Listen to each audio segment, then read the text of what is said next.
Hey guys, it's Chelsa Messenger with Picks and Parlays. We're talking college football, Wisconsin and Northwestern. We've got a promo code. The code is DOG if you want 15% off the entire site at picksandparlays.net. Again, that code is DOG, D-O-G. The Wildcats are 4-0 on the season, 3-0-1 against the spread. Meanwhile, Wisconsin also undefeated, but only 2 games this season where they covered in both of those, but they've had all kinds of COVID issues, as we've said before we started the program today. COVID's been a major issue, not only in the world, but also in sports betting when it comes to college football. So we're filming this early in the week, so just a little reminder to check on some of those updates as the week progresses. In this one, Wisconsin is favored -7.5. The total is 44. We've got Scott Rickenbach joining us to talk this matchup. Scott, what stands out to you? As you mentioned, great start for both these teams, even though Wisconsin's season has been interrupted by some COVID issues, but they've turned the corner on most of that, it looks like, and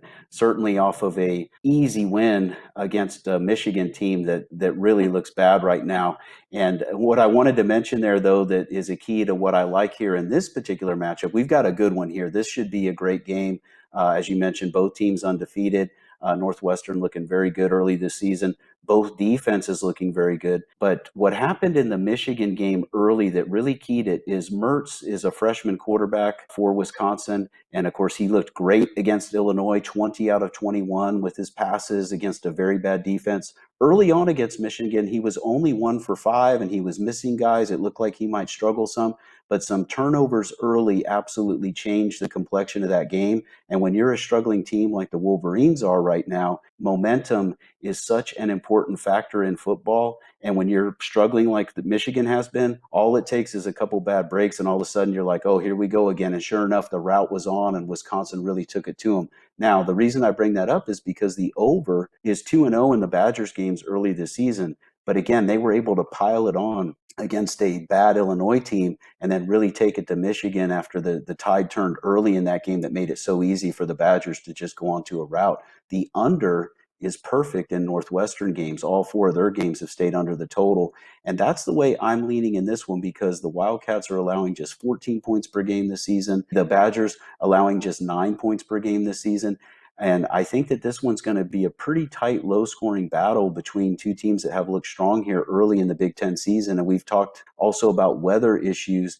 And again, we're making this video early, but this time of year, always important to look at weather.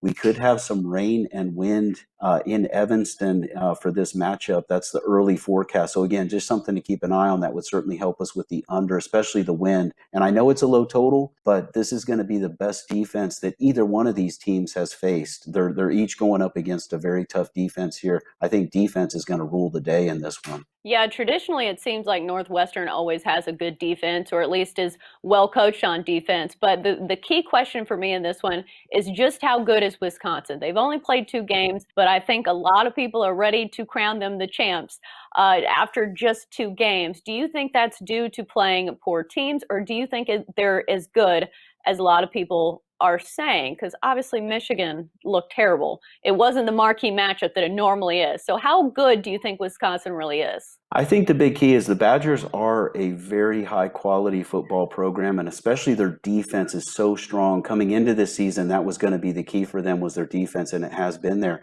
The only thing I still question with them, and again, Mertz was able to battle through it, their freshman quarterback, because of their starting quarterback being out with an injury. That's why he's in there. And I still wonder when he faces a tougher team, just like you said, how will he respond? And that's going to be a key in this game because Northwestern is a very tough defense. They're not going to fold their tent up like Michigan did in that game. And the other thing that's keyed the high scoring for the Badgers has also been based on turnovers. They're benefiting from turnovers, getting a short field. They're getting that early lead. All of those things were a key for Mertz in the game against Michigan this past weekend. He's not necessarily going to get that against the Wildcats. How is he going to play when he's trying to come from behind on the road? Not saying the Badgers will fall into a hole here, but yes, I'm with you that Wisconsin is a very good team, but let's not quite crown them as champions just yet for sure. So they've only played 2 games and they caught really a Michigan team that there's so many question marks right now about Harbaugh and what's going to happen there. They look so bad right now. And then Illinois is just such a bad football team. And now they're down to I believe their fourth-string quarterback in Illinois. So they've got problems there too. So let's see what the Badgers do this weekend. It'll be a great test for that offense. Yeah, there's been some really bad performances in the Big Ten this season, namely by Michigan and Michigan State. So, yeah, definitely a lot of questions will probably be answered after this one. We'll see kind of who is for real, especially when it comes to Wisconsin. But that's going to do it for our college football talk here on Picks and Parlays. As always, great stuff from Scott Rickenbach. Scott, thanks for joining us.